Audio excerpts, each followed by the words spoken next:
خسارة جديدة للنادي الإسماعيلي من الجونة بهدف نظيف. بجد الواحد نسي المكسب مع النادي الإسماعيلي، يعني أنا مش عارف، حاسس إن أنا بقالي سنين كتيرة جدا ما شفتش إن النادي الإسماعيلي بيفوز. الحمد لله، يعني فضل وكرم كبير جدا من عند ربنا إن أنا ما اتفرجتش على الماتش لظروف الشغل، ولكن يعني في الدقيقة 5 كده بفتح الأبليكيشن بشوف النتيجة كام، ببص لقيت النادي الإسماعيلي مغلوب 1-0 بهدف مروان محسن في الدقيقة 2. حاجة كده يعني استغفر الله العظيم، الواحد لسه بيقول بسم الله وعايز بقى يشوف ويتابع الماتش ويتابع النتيجة، يبص يلاقي النادي الإسماعيلي مغلوب 1-0. فتحت كورة بلس قلت اتفرج على الهدف اللي جه في النادي الإسماعيلي في الدقيقة 2 ده جه ازاي، وبص لقيت الكورة اتقطعت من محمد حسن واتردت وراحت لمروان محسن، وطبعا ما سماش وحطها في البعيد. ولكن يعني اللي لفت نظري في القصة دي الكورة لما اتقطعت من محمد حسن، انا مش عايز اقسم بالله محمد حسن ما اتحركش من مكانه من ساعة ما الكورة اتقطعت منه الا والكورة في الشبكة. يعني متخيل لاعب الكرة اتقطعت منه واتلخبط مفروض يجري عليها ويقاوح ويعافر عشان يجيبها، لا الراجل مستسلم بكل سهولة وواقف في أرضية الملعب.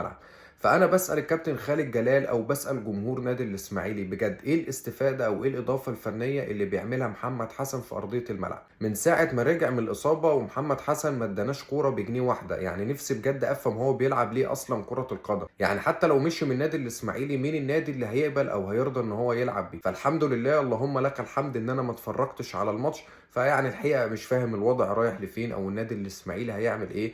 بشوف جدول ترتيب الدوري بلاقي إن النادي الإسماعيلي عنده 14 بونت والفرقة اللي قدامه عندها 20 بونت، يعني بنتكلم في فرق بيننا وبين اللي فوقينا 6 بونت. فأعتقد خلاص إن الأمور بقت شبه مستحيل إن النادي الإسماعيلي يبقى في الدوري الممتاز. أتمنى بقى من السادة المسؤولين أو من اللجنة المعينة يبدأوا يشتغلوا خلال الفترة اللي جاية من دوري المحترفين وهنصعد إزاي. ده اصلا لو هنصعد بسبب الغرامات والديون والايقافات القيد اللي عندنا كتير. ولكن قبل ما انهي بس الحقيقه عايز اوجه رساله للاعيب النادي الاسماعيلي. الحقيقه يعني اللي انتوا بتقدموه ده ليه علاقه بكره القدم؟ اللي انتوا بتقدموه ده تستحقوا ان انتوا تطلعوا على التلفزيون والمعلقين تقول اساميكم؟ طب انتوا تستحقوا ان جمهور نادي الاسماعيلي يتفرج عليكم؟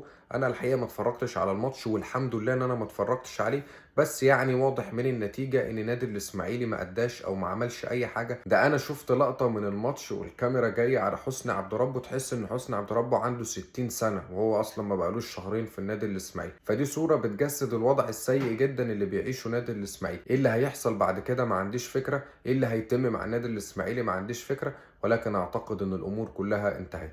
اتمنى تكتبوا لي وجهة نظركم في الكومنتات تحت.